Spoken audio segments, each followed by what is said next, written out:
रात का समय था, तभी टोनी चिड़िया अपने अचार के ठेले को जंगल में घुमाते हुए कहती है, अचार ले लो अचार, ताज़ा ताज़ा आम का अचार ले लो, बिल्कुल ऐसे कि जुबान पे रखते ही खटास चटपटापन महसूस हो जाए। उसी वक्त बंटी अपने घर में घुस ही रहा था कि अचार की खुशबू से वो उस चिड़िया के पास आकर कहता है, अरे आप आम का अचार बेच रही हैं क्या? बहुत तेज खट्टे खट्टे अचार की खुशबू आ रही है, 1 किलो अचार दे दीजिए। वैसे आपसे एक बात पूछूं, आप इतनी देर रात में आम का अचार क्यों बेच रही हैं? रात में सेफ नहीं है आपके लिए। अरे कोई बात नहीं, इसमें बुरा मानने वाली क्या बात है। सुबह मुझे समय ही नहीं मिलता और जब मेरी बिक्री नहीं होती तो मैं रात को भी अचार बेचने निकल जाती हूँ। बच्चों का भविष्य भी तो मुझ पर टिका है ना।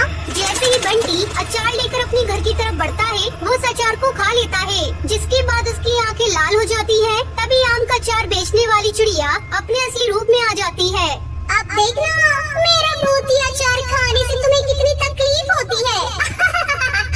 वही बंटी दूसरी तरफ अपने घर में जाते ही तोड़फोड़ करने लगता है। उसकी पत्नी टुनटुनी भी परेशान हो जाती है, उसे रोकती है, लेकिन बंटी पर तो भूती अचार का असर था।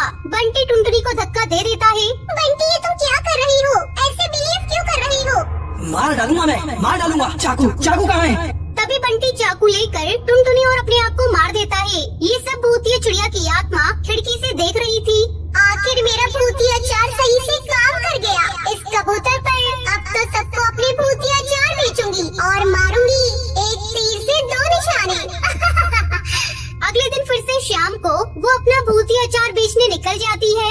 अचार ले लो अचार, ताज़ा ताज़ा आम का अचार, जो खाए ना पछताए, सस्ता है आम का अचार, बिल्कुल सस्ता है। ये कहकर वो पक्षियों को अपना भूतिया आम का अचार खिलाकर मारने लगती है। इस तरह सबको मार डालूंगी। ठीक नहीं किया तुम सब पक्षियों ने मेरे साथ, बदला लेकर ही रहूंगी तुम सबसे। आज तो बहुत बिक्री हो गई, चलकर बच्चों को पैसे दे देती हूँ।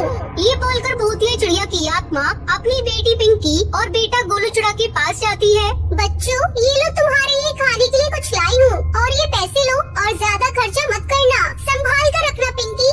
ऐसे ही काफी दिन गुजर जाते हैं। एक दिन वो कड़कनाथ सेठ के घर भूतिया अचार लेकर पहुंच जाती है। साहब, अचार ले लीजिए, आम का बढ़िया बढ़िया अचार है, ऐसा अचार आपने कभी नहीं खाया होगा। अरे क्यों मेरे कान फाड़ रही हो? नहीं चाहिए अचार। मेरे पास आम के इतने पेड़ हैं कि मैं खुद आम का अचार बनाकर खा सकता हूँ। लेकिन मैं तो तुझे आम का अचार जबरदस्ती खिलाकर रहूंगी। ये देख, तुझसे मिलने कौन आया है? तू टूनी, तुझे तो मैंने मार डाला था ना। और आज मैं तुझे मारने आई हूँ, चल मेरे साथ। ये बोलकर वो कड़कनाथ सेठ को पकड़कर जंगल में ले आती है। उसकी आवाजें सुनकर जंगल के सब पक्षी वहाँ इकट्ठा हो जाते हैं और बोलते हैं, अरे भूतिया चिड़िया की आत्मा, तुम क्यों मार रही हो इस भले पक्षी को? ये कोई भला पक्षी नहीं है, नफरत तो मुझे तुम सबसे भी है। कुछ को तो मैं मार चुकी हूँ, अब इसे भी मार डालूंगी। 1 महीने पहले ही इसने मुझे बड़ी बेरहमी से मार डाला था। ये बात तो तुम सब जानते ही होंगे। मैं कितनी गरीब थी, कैसे कैसे अपने दोनों बच्चों को पाला करती थी। फिर मेरे आसपास का झाड़ू पोछे का काम ही छूट गया। तभी मैंने सोचा कि अचार बनाकर बेचूंगी, जिससे मुझे 2 पैसे आएंगे और इन पैसों से मैं अपने बच्चों का पेट पाल सकती हूँ। लेकिन मेरे पास आम के अचार बनाने के भी पैसे नहीं थे। फिर मैंने कड़कनाथ सेठ के खेत में इतनी आम के पेड़ देखे कि मुझे लगा अगर इनमें से मैं कुछ आम गायब भी कर लूँ तो उसे क्या पता चलेगा। तो 2-3 बार मैंने हर रात उसके आम के बगीचे से आम को चुराया और उसका अचार बनाकर बेचा। एक दिन कड़कनाथ सेठ अपने पेड़ों को देखकर कहता है, अरे मेरे आम कहाँ गायब हो गए? लगता है किसी ने मेरे आम तोड़े हैं। आज रात मैं यहीं रहूंगा। उसी रात कड़कनाथ सेठ डंडा लिए अपने पेड़ों की पहरेदारी कर रहा था। तभी टूनी आम चोरी करने के लिए जैसे ही तोड़ती है, वो उसे देख लेता है और जंगल वालों को बुलाकर कहता है, अरे देखो देखो कैसे मेरे आम हर रात को ये चुराया करती थी। आज मैंने इसे रंगे हाथों पकड़ लिया। ऐसी चोरनी को हमारे जंगल में रहने की कोई जरूरत नहीं है। ये सुनकर सब पक्षी पत्थर से टूनी चिड़िया को मारने लगते हैं। वो अपनी जान की भीख मांगती है पर कोई इसकी नहीं सुनता।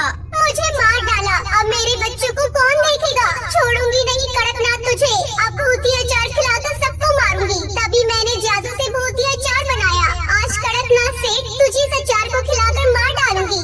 सभी पक्षियों के सामने भूतिया टोनी चिड़िया की आत्मा उसे अचार खिलाकर मार डालती है और अपनी बेटी पिंकी चिड़िया से कहती है, पिंकी, मुझे यकीन है तुम गोलू पर अपना अच्छे से ख्याल रखोगी और जो पैसे तुम्हें दिए हैं उन्हें अच्छे से इस्तेमाल करना। ये बोलकर भूतिया चिड़िया की आत्मा अपना बदला पूरा करके हमेशा के लिए अपने बच्चों को छोड़कर चली जाती है। भानपुर के जंगल में एक कालू नाम का कौवा रहता था, जिसका आलू का खेत था। वो अपने आलू की खेती से बहुत प्यार करता था और उनकी बहुत देखभाल भी करता था। एक दिन की बात है। आज तो बहुत गर्मी है और मेरे आलू के भी बाहर आने का समय हो गया है। घर पर जाऊंगा तो बीवी की चिक चिक सुननी पड़ेगी। एक काम करता हूँ, खाना खा के यहीं पर अपने खेत पर ही सो जाता हूँ। कालू वहीं अपने खेतों पर सो जाता है और जब वो सोया होता है तो जंगल में से एक भूतिया टोनी चिड़िया की आत्मा भटकती हुई उधर की तरफ आ जाती है। किसी पक्षी की गंध आ रही है। कई दिनों से कुछ खाया भी नहीं है। बहुत जोरों से भूख लगी है। चलो आज पक्षी को मार कर अपनी भूख मिटाऊंगी। भूतिया टोनी चिड़िया की आत्मा पक्षी को ढूंढते हुए कालू के खेत के पास पहुंच जाती है। आज तो पक्षी का मांस खाने को मिलेगा। कितने दिन हो गए किसी पक्षी का मांस खाए हुए। आज तो पेट भरकर खाना खाऊंगी। कौन हो तुम? अरे बाबा, भूतिया चिड़िया की आत्मा, क्या चाहते हो मुझसे? एक भूतिया चिड़िया की आत्मा क्या चाहती है? तुझे मैं मार के खा जाऊंगी। और क्या, बहुत दिनों से भूखी हूँ। इतना खट्टा खट्टा है तो तुझे खाकर तो एक बार में ही पेट भर जाएगा मेरा। कालू भूतिया टोनी चिड़िया की आत्मा को देखकर डर जाता है, पर वो दिमाग से बहुत चालाक होता है। भूतिया चिड़िया की आत्मा, ठीक है, तुम मुझे खा लेना, पर मुझे नहा के आने दो। सुबह से पसीनों में खेत में काम कर रहा हूँ। जब तक तुम मेरे खेत के आलू खा लो, कम से कम तुम्हारी भूख थोड़ी सी शांत होगी। भूतिया टोनी चिड़िया की आत्मा खेत से आलू खाने लगती है। उसे आलू बहुत पसंद आते हैं। वो कालू को भी खाना भूल जाती है। हे भगवान, तेरा शुक्र है वो आत्मा चली गई, वरना मुझे आज अपनी जान गंवानी पड़ती। उसी रात आसमान से ओले की बारिश होती है। आलू की सारी फसल खराब हो जाती है। हे भगवान, ये सब क्या हो गया? मेरा इतना बड़ा नुकसान, सारी आलू की खेती खराब हो गई। अब मैं क्या करूं? वो अपने दोस्त हरी तोता से मदद मांगने जाता है, लेकिन वो उसे वहाँ से भगा देता है। ये देखकर कालू को बहुत बुरा लगता है। वहीं दूसरी ओर भूतिया टोनी चिड़िया की आत्मा को आलू इतने पसंद आते हैं कि वो दोबारा उन आलू को खाने के लिए वहाँ पर आ जाती है।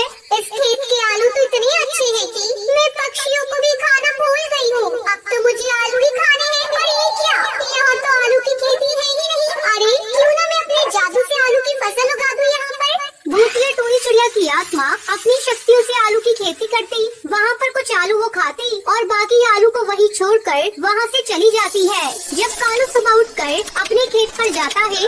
अरे ये क्या, यहाँ तो आलू ही आलू है। इतनी अच्छी फसल हो रही है। ये सब भगवान की कृपा है। अब मैं इनको जल्द से जल्द बेच देता हूँ, नहीं तो फिर कुछ हो गया तो ये फसल भी बेकार हो जाएगी। कालू आलू को बाजार में बेच देता है। अब रोज भूतिया टोनी चिड़िया की आत्मा अपने जादू से आलू की खेती करती और वहाँ से चली जाती। एक दिन ये सब कौन कर रहा है? मेरे खेत में आलू की खेती, मुझे आज पता लगाना होगा। उसी रात भूतिया टोनी चिड़िया की आत्मा आलू की खेती कर रही थी और कुछ आलू खा रही थी। तभी कालू कौवा ये देख लेता है और कहता है, अरे ये तो वही भूतिया टोनी चिड़िया की आत्मा है जो मुझे मारना चाहती थी, लेकिन आज इसकी वजह से मेरे खेत में आलू की खेती हो रही है। ये तो मेरे लिए अच्छी बात साबित हुई। ये बात हरी तोता सुन लेता है और जंगल के पक्षी को बताता है। सभी पक्षी भूतिया टोनी चिड़िया की आत्मा को मारने के लिए हाथ में हथियार लेकर रात के समय कालू के खेत पर आ जाते हैं, जहाँ वो भूतिया टोनी चिड़िया की आत्मा आलू खा रही थी। तुम हथियार लेकर क्यों आए हो? मैं तुम सबको कोई नुकसान नहीं पहुँचाना चाहती हूँ। मुझे आलू बहुत अच्छे लगते हैं।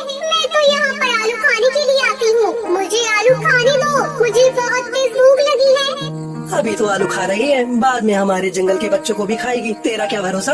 ये कहकर सब पक्षी उसे मारने लगते हैं। तभी कालू कौवा वहाँ पर आ जाता है और पक्षियों से कहता है, खबरदार, जो इस भूतिया टोनी चिड़िया की आत्मा को किसी ने हाथ भी लगाया, ये आत्मा मेरे खेत पर आती है तो मुझे कोई एतराज नहीं। और हरी, जब मैंने तेरे से मदद मांगी थी तब तूने अपना पल्ला झाड़ लिया था। तब क्या हुआ? तुम जाओ यहाँ से, ये तुम्हें नुकसान नहीं पहुँचाएगी। हम इसका विश्वास कैसे करें कि ये हमें नुकसान नहीं पहुँचाएगी? इसका विश्वास मैं तुम्हें दिलाता हूँ। अगर उसने कभी पक्षी को खाने की कोशिश की तो सबसे पहला शिकार इसका मैं बनूंगा। ये सुनकर सब पक्षी वहाँ से चले जाते हैं। अब कालू कौवा भूतिया टोनी चिड़िया की आत्मा के जादू से बने आलू को बेचकर अमीर हो जाता है। कालू कौवा आलू की खेती करता और रोजाना एक आलू की टोकरी भूतिया टोनी चिड़िया की आत्मा के खाने की रख देता है।